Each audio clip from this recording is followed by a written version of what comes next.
It is 65 days to the presidential and parliamentary election. Good afternoon and welcome to Election Brief. We're live on DSTV channel 421, GOLD TV channel 125 across all our social media handles. We're Joy News on TV. You can watch us around the world on myjoyonline.com. Election headquarters is brought to you by purchase of Platinum Energy, Energizing Dreams, the Chartered Institute of Management Accountants, CIMA, and the American Institute of Certified Public Accountants, together as the Association of International Certified Professional Accountants.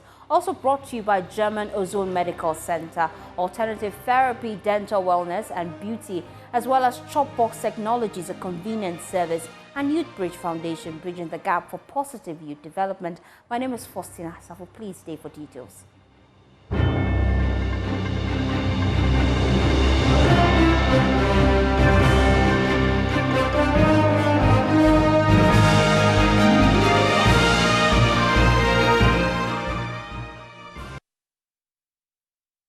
Thanks for choosing us for your home of independent, fearless, and credible journalism. The Ashanti Otumfuo Seitutu II is urging political parties and presidential candidates in the election 2024 to address the seeming apathy among Ghanaian voters to vote, fueled by the prevailing economic quagmire befalling the country. His remarks follows revelation by independent presidential candidate Alan Chemanting of the Movement of Change that some Ghanaians are unwilling to hit the polls on December 7. The Ashanti is admonishing political parties to explicitly sell their policies to court public sympathy while seeking to transform the economy and the country. There's more in this report. The Movement for Change caravan tour made its stop in the Ashanti region with leaders and members of the movement first paying a courtesy call on the Ashanti. Flanked by sympathizers of the alliance, the presidential candidate Alan Chemanting, with his running mate, officially informed the Ashanti of his intent to contest the presidential election in a quest to end the NPP-NDC duopoly. He explained his survey of the voting populace in Ghana revealed a significant number of the electorate are reluctant to vote, premised on the economic hardships they continue to endure under successive governments.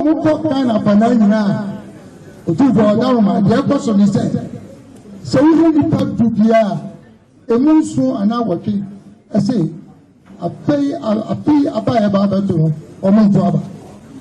When you tour the country, 8 or 7 out of 10 people say they are not ready to vote. All they are saying is that if only NPP and NDC are the only ones to rule the country, there is nothing good that can come out of it. Since these two parties took over, the people were hoping the country could turn around, but our economy isn't any better.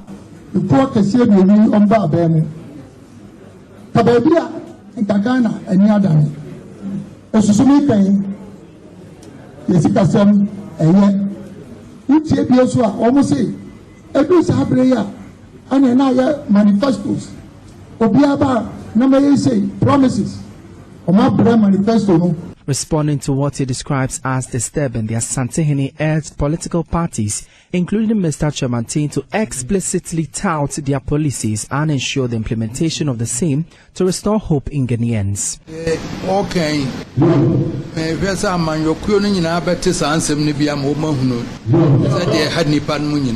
From what he's saying, I'm hoping the political parties could listen and know what the people are enduring. If 7 out of 10 people are unwilling to vote, then people's faith in political parties are waning.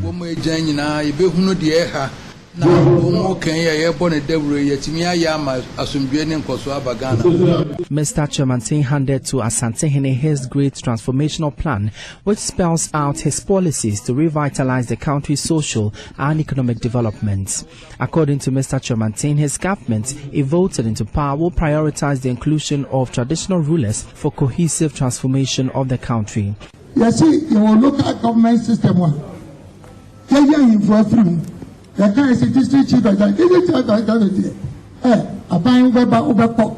We have pushed aside chiefs out of local governments. Governments will come and go, but the chieftaincy system is a permanent institution. We must relook at this and ensure the inclusion of traditional leaders in governance.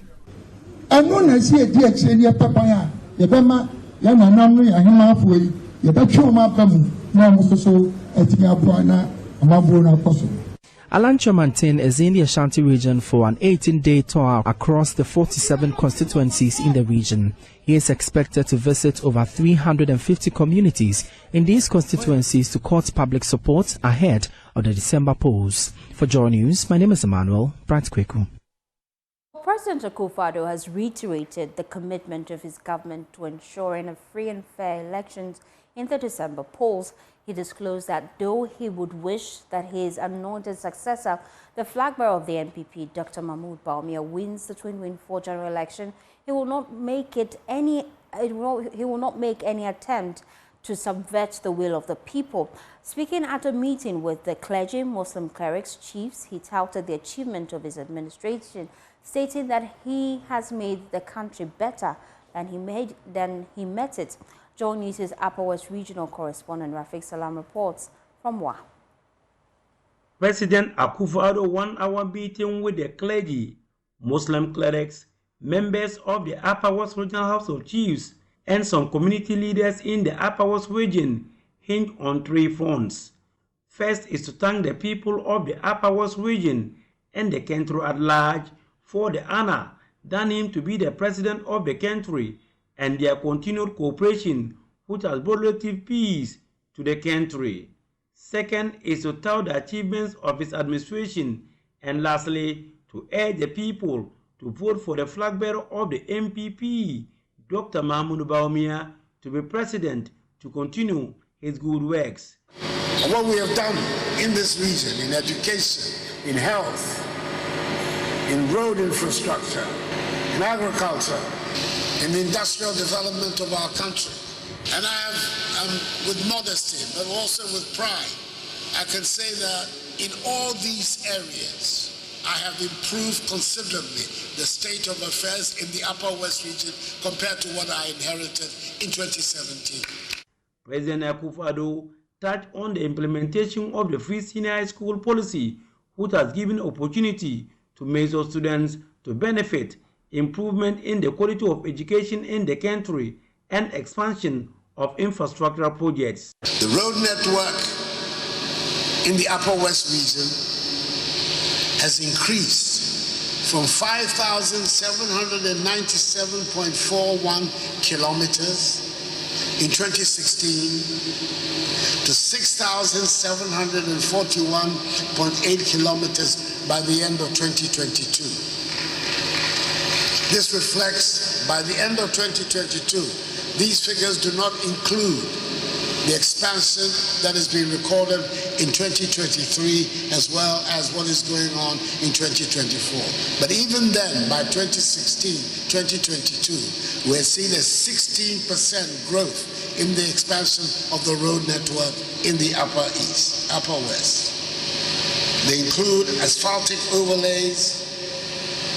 They include the completion of some notable roads, Wa, Hain, Kaliu, Sankana, Takpo, Wa, Viera, Madoli, Laura, Hamile. And now we're also seeing the first tarred road to the border, Hamile border. Despite the significant achievements that he touted about, he considered that there's still more to be done. There's still a lot of work to be done, but that work has begun and we will continue to do it. Especially, you can be sure that if you listen to my plea and allow my vice president to come and stand here in my shoes, that work will be completed. Though he sees Dr. Mahmoud Bawumia as his anointed successor, he will not make any attempt to subvert the will of the people. As president, I cannot impose anybody on you. I don't have the power and I don't have the interest. I want the decision, just as I was elected. The next person to stand here in my shoes will also be elected by the people of Ghana. He concluded by mocking at the NDC flag bearer, John Dramani Mohammed's claim of breaking the oath because of his position on the ballot paper, stating that it is not a good sign of victory. I see that the former president is saying all kinds of things about the number 8 that he has, that he chose. that it means he's going to win. Well, breaking the 8 and having the number 8, that's not a good sign at all. It's not a good sign. Our game is to break the 8 and you picked the 8. That is very simple. Reporting for the news, Rafik Salam. Now, with just 65 days until the 2024 general elections, Fitch Solutions has boldly projected a win for the opposition National Democratic Congress in December. Now, this marks the third consecutive prediction from Fitch favoring the NDC.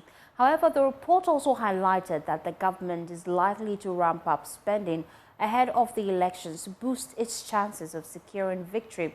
In its latest country report on Ghana dated September 19, 2024, Fitch stated, quote, "We expect the government to increase expenditure leading up to the December election to enhance its chances. Nonetheless, we maintain that the opposition NDC will win," unquote. Now, let's bring in Dr. Ashanti. He is a political scientist as we delve deeper into these findings from Fitch Solutions. Doc, thank you for your time here on Election Brief.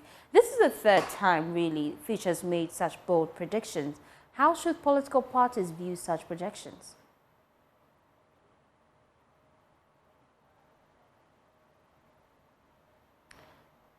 Doc, you have to unmute for me to hear you clearly. I'm just getting your thoughts on this. This is the third time that Fitch Solutions has made this kind of prediction. And I'm wondering, how should political parties, view such projections, especially the ones that are directly involved?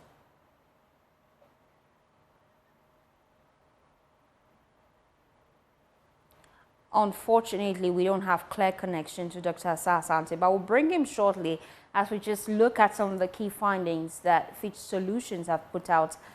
They are saying that indeed they are projecting that the opposition National Democratic Congress would win the upcoming December 7 elections. I'm hoping I have better connection now to Dr. Ashanti. I just wanted to get your brief reaction. How should political parties view such predictions? Please, can you speak up a little bit? I'm struggling to hear. Well, I'm hoping you can hear me loud and clear. I'm just trying to get your thoughts. This is the third time Fitch Solutions, they've put out such prediction that the NDC would win the upcoming polls. I want to find out from you, how should political parties directly involved view such projections? Well, normally, when such research are done, it is important that the political parties will take them, try to interrogate them and then use them as a guide as they move on. It does not necessarily mean that when they say you won and you go to sleep, you are going to win. It calls for hard work. And if you are losing, it doesn't mean that you are losing. You need to work hard and then also turn your fortunes around. So for me, some of these things are pointers that really energizes the system and then make it possible for political parties to be able to work efficiently.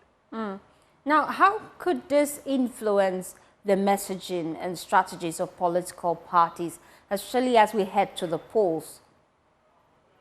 Oh, obviously, information like this can be packaged and sent as a campaign message, and it will definitely influence some people in deciding the choices that they want to make. But there are some who will look beyond this and look at certain factors that really influence voters in Ghana. So polls is one of them, but more important factors are what? Issue of the economy, issue of infrastructure development, issue of corruption, the fight against corruption, unemployment, and the rest of them. And of course, there are what we call, periodic issues that confront the state, if we have any, that will be focused on. Take, for instance, the issue of Dumso in the last election. It featured prominently. I have no doubt in my mind that this election you are going to experience more relative to Galamsey. And then you have constituency-specific issue. Each constituency has its own problems, and that will be brought to bear in deciding who wins at a particular constituency and all that. So it's not that simple, but it's an important guide. Remember, survey costs a lot of money. So if you have not, you are a political party, you have not spent anything, and you are getting free information, whether it's against you or it's for you, you need to take it in your stride and then look at it and see how best you can improve it to influence your chances in the election. Now, how about the fear that the incumbent party could increase its spending to enhance its chances? That's one of the key things that Fitch Solutions warned us about. Oh, it is not a new thing. The economists would tell you what they call the political business cycle. That during election, people spend so much during election to the detriment of the economy.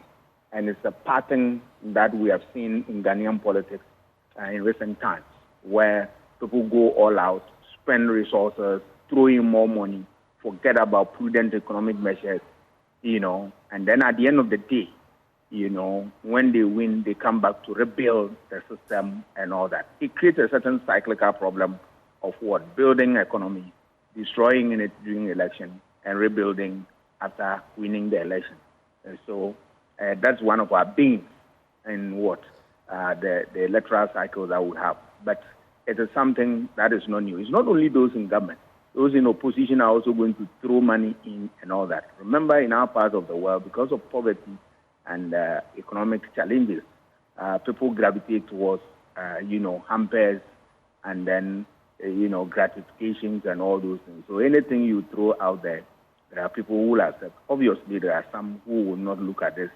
They will consider other factors and all that. But it is true that some of the people will also accept some of the goodies from the political actors and then make use of them during election. And that also can also influence voter choices. But I must say that it's not that significant, because if you look at literature about voter choices, it's not necessarily the case that when you throw money, you win election. Otherwise, then we are assuming that any time we go for election and there is a rich person, a wealthy person trying to throw money about, you obviously win. It is not the case. There are factors which I have already alluded to that influence voter choices. This is just one of them. But the ones that influence voter choices most are what I have said already: economy, infrastructure, fight against corruption, unemployment, constituency-specific issues, and the rest of them.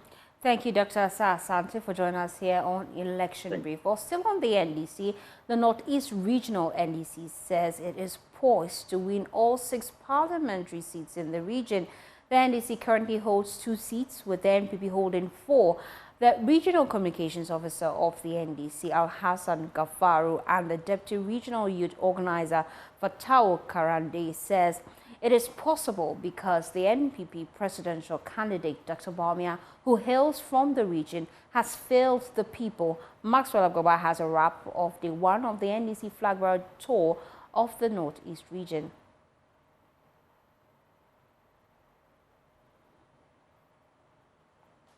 Of the Northeast region started on Wednesday when he visited the Gambaga-Naleregu constituency and the Walewali constituency. Speaking at the palace of the chief of Gambaga, he promised to tackle challenges in the region. We also were able to keep the price of Hajj very low. And so before I left office, if you wanted to go for Hajj, the cost was 11,900 cedis, less than 12,000 cedis. Today, if you want to go to Hajj, you have to pay not less than 75,000 cedis before you are able to perform the pilgrimage. When we come, we're going to work to lower the fare so that as many people who want to perform the 5th pillar of Islam, which is a pilgrimage to Mecca, will be able to do so. And apart from that, we're going to add one more holiday to the Eid al-Fitr holiday, so that after fasting, sometimes there's confusion. Some people pray on one day, others pray on the other day because they didn't see the moon or they saw the moon. So we're adding one more holiday so that whether you fast today or whether you break the fast today or you break the fast tomorrow, you get a holiday so that you can rest and celebrate the Eid al-Fitr. Allahu Akbar. John Mahama accused the NPP and the government of fabricating fake opinion polls, stating that all credible opinion polls have predicted that the NDC is going to win. All the credible opinion polls have predicted that NDC is going to win. And so because of that, the NPP and government have started publishing fake opinion polls that have no methodology, opinion polls where you cannot find the people who did the research. And so ignore all those fake opinion polls. Everything indicates, and every credible institution, Economic Intelligence Unit, Fitch Solutions, Global Info Analytics, every proper credible opinion poll shows that NDC is going to win the election. But of course, we must not be complacent. We must protect every single person's vote. And that is why I say, in this election, all of us are going to be polling agents. John Mahama says the future NDC government will work to eliminate highway robberies in the northern parts of the country. He says that will be tied to the recruitment of more people into state security agencies through a decentralized process. NDC is the party that when we're in government, people feel safe and they are able to go about their business. Unfortunately, since MPP has been in power, it is as if we are living under a curfew. In the night, when you drive on the roads, there are no cars because everybody is afraid of armed robbers. When NDC is in power, you can drive at any time of the night safely. Well, it is a good time to connect to my colleague Maxwell Agwagwa is on the ground for us. Maxwell, where are you now and what's happening?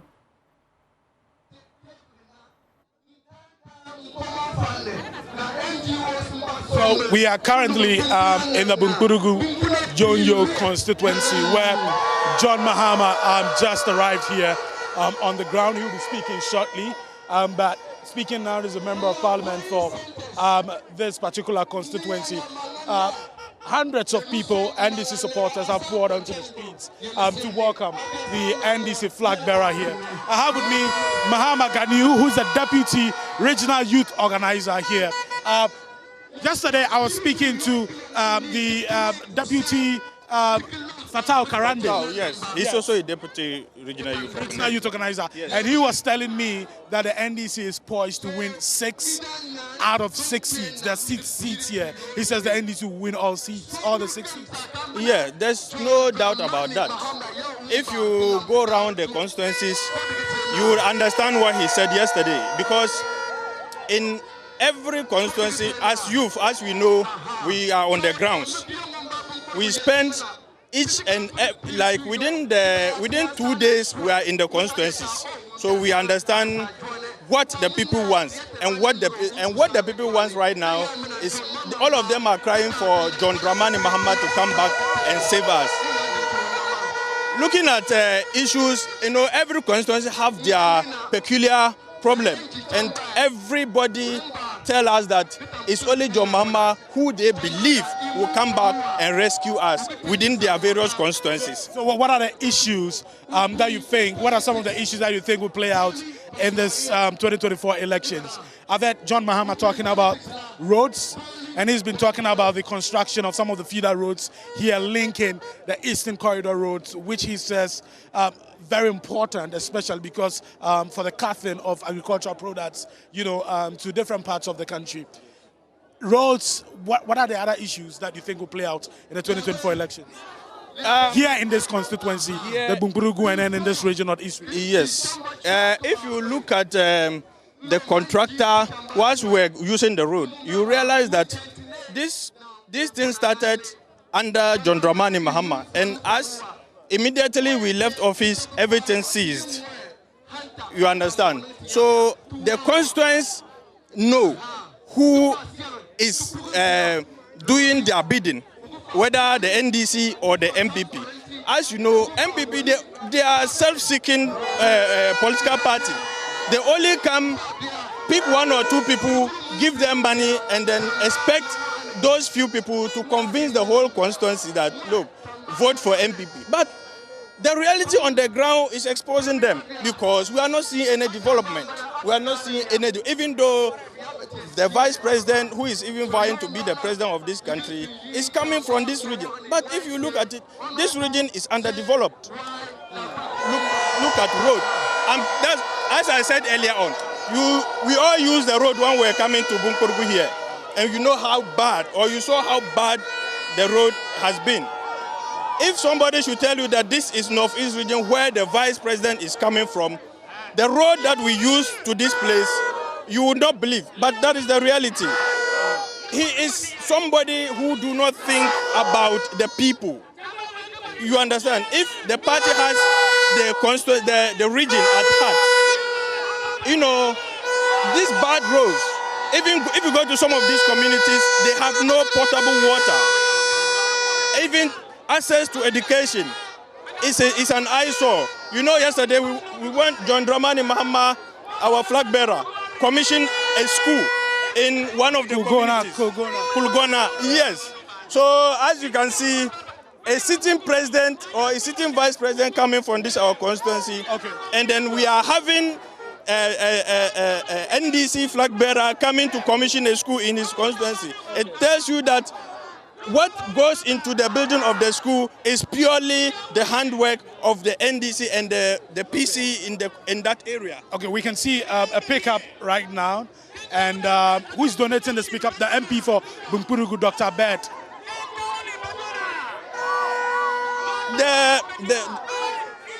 The constituency. No, I'm told the NDC presidential candidate is going to stand in this pickup to address the people who have gathered here. So that's what is going to happen right now. Because hundreds of people have gathered, you know, to hear him. Yes. So far, today's the last day of the Northeast region tour. It has not ended yet, but what's your assessment of it? Oh, it has been massive. It has been massive. The media is there to capture everything. From yesterday, we started from the palace of the Gambarana, we moved to the Nairi, and then the people at the heart of Mampurugu, you saw the population. People are yearning for John Dramani Mahama to come back and save us. Now, the current situation we found, economic situation we find ourselves, in fact, it is so telling that each and everyone is feeling it.